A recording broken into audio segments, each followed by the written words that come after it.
So Tina, I know that this is a forum where community members can ask questions. And so I don't want to be the only person asking questions. And I know that I'm hoping that there were questions that came in that you've been able to see.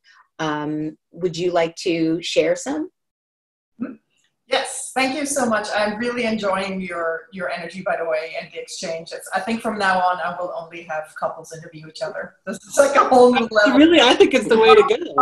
It's just like a whole new level of conversation. She's my favorite interviewer.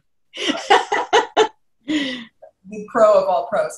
So yes, I want to also encourage people, like if you have questions for Roxane and Debbie, put them in the chat right now, but I can get it started already, Debbie. So yeah, we can't see the chat, so any questions. I just want to tell the people they can ask questions, and then my team in the background is like funneling them to me. So Alexa in Zoom is asking, City Love brought us together with a question. What is a quality you love in yourself, and who inspired this in you? What would either of you say to this? Oh, wow. Go ahead. Roxane inspired me to experience going after something that I wanted. I was always very shy about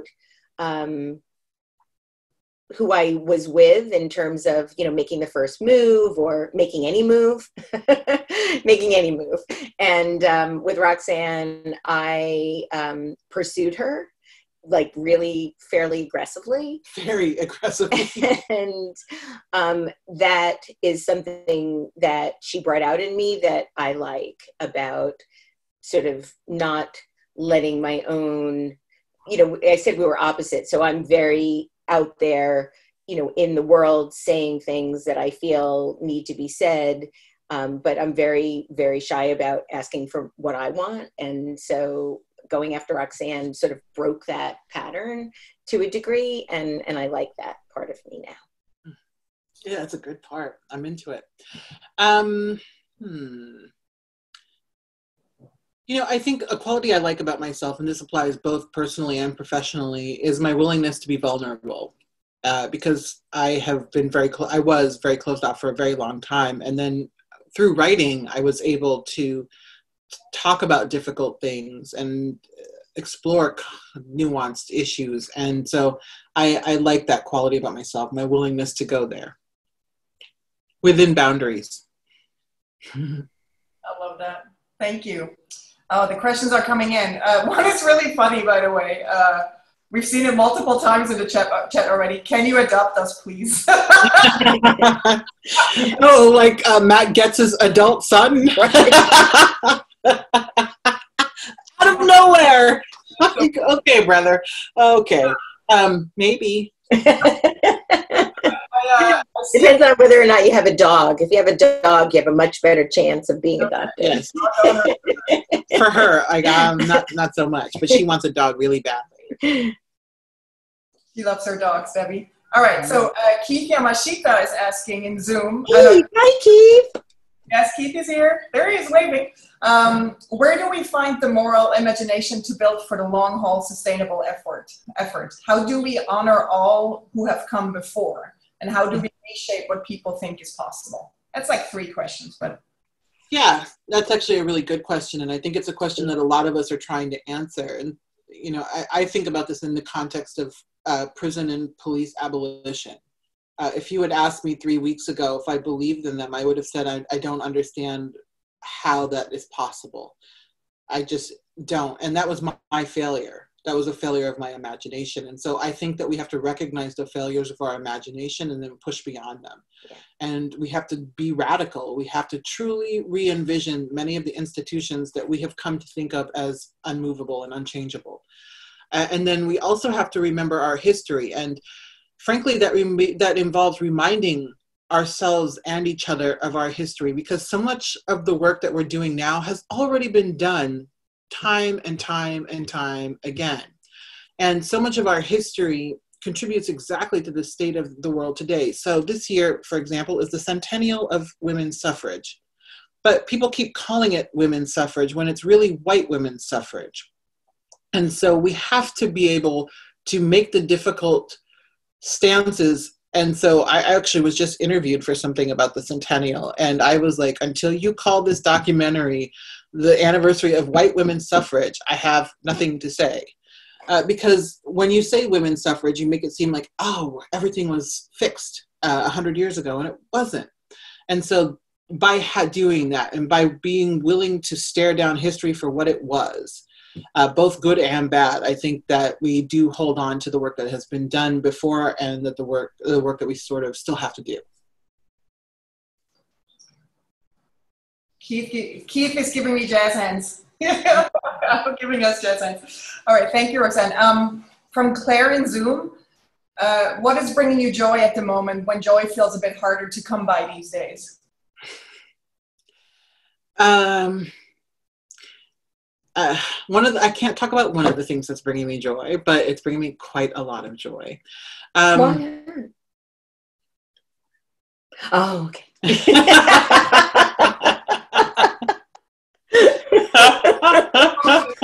Look how red you are. I will say that Debbie and I were in a long distance relationship before COVID, and we still saw each other at least twice a month because we're old and we have money. And so we were able to cross the country at will, which makes a huge difference in long distance relationships, I have to say. And we've been living together now for 3 months.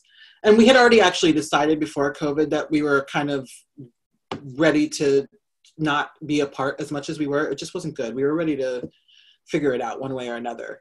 And so I am, everything is terrible in the world. The world is falling apart. COVID is terrible, but we've been having a blast. And so something that's bringing me joy has been getting to know my partner in a full-time context and realizing, okay, I can actually do this. I do like her as much as I thought I did. So that's bringing me a lot of joy, and also puzzles. Yeah. What about you? Well, Roxane's cooking, as everybody who follows her on Instagram knows. She also has this other little Instagram effort called 100 Days of Booking, which is a combination of the word cooking and baking, and just so happens to be booking, which is, kind of perfect. And so she's been sharing all of her daily recipes, which are really daily. So that's amazing. And I am the beneficiary of that amazingness.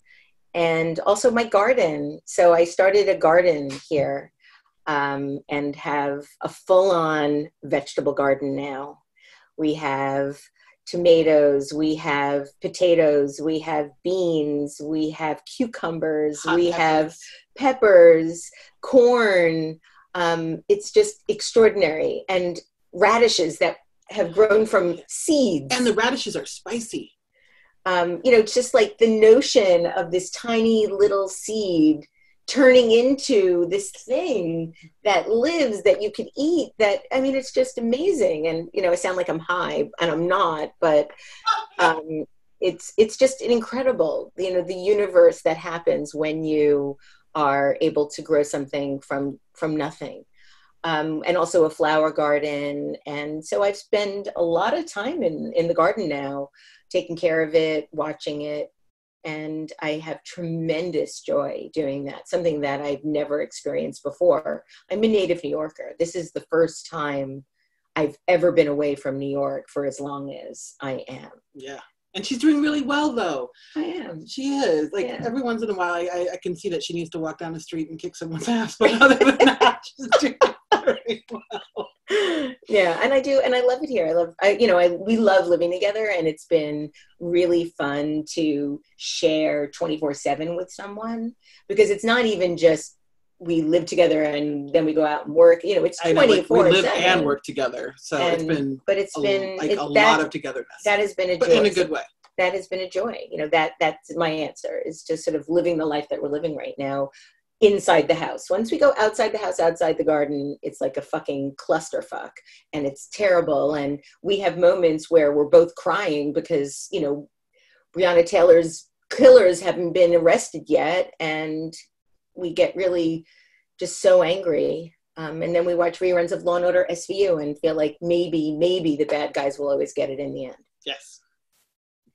I feel you on that. But I must say, Roxane, I'm really happy that you have Debbie in LA, but New York is shining a tiny bit less bright right now. Like every now and then you need to let her just come here for a little bit. So we Oh, absolutely. We're going back for the fall for, she runs the branding program at the School of Visual Arts, for those of you that don't know. And so we're definitely spending the fall in New York.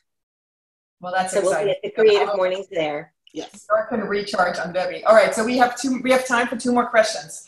All right, so let's see. Christina is asking, you talked about the imposter syndrome you feel when you're embarking on writing a new piece and your advice not to talk yourself out of things you want to do. How do you talk yourself into things like writing when you are experiencing imposter syndrome? Yeah, good question. Well, sometimes a deadline helps me talk myself into things like, oh my God, this is 5 days past due, I have to get it done. But one of the ways I talk myself into things is, my dad told me many, many years ago when I was trying to figure out what I wanted to do with my life, beyond what he wanted me to do with my life. He said, you have to do something no one else is doing. And it's simple advice, but it's also advice that I don't think enough people really sit with. And so when I do come upon something that I haven't seen discussed as much or at all, when I find that thing that no one else is saying about a subject that everyone's talking about, that's what I use to convince myself, okay, I really should say something. And I really should offer my perspective here. And as a Black woman, as a Black queer woman, not enough of us get our voices heard. And so I do think that there's a responsibility to make sure that this perspective is offered and that people recognize that Black womanhood contains multitudes. And so if I can break through, I can also bring so many of my peers forward with me so that people can see some of what these other viewpoints are from this subject position. And so I just remind myself of really what's at stake and what I have to offer. That's beautiful.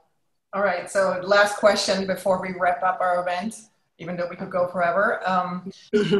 What's one vision for the future that you hold on to fiercely? I would say this goes to both of you, this question. You go first.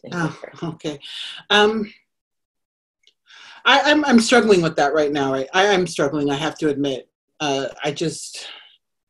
I think that I don't know, I'm struggling. And so the vision for the future that I'm holding on to, despite the struggle, the fact that I'm struggling right now, is this idea that racial and gender equity are going to be possible in this lifetime, that women are going to be able to walk down the street without being harassed, and that, Black people will be able to drive without worrying about getting pulled over and then getting murdered.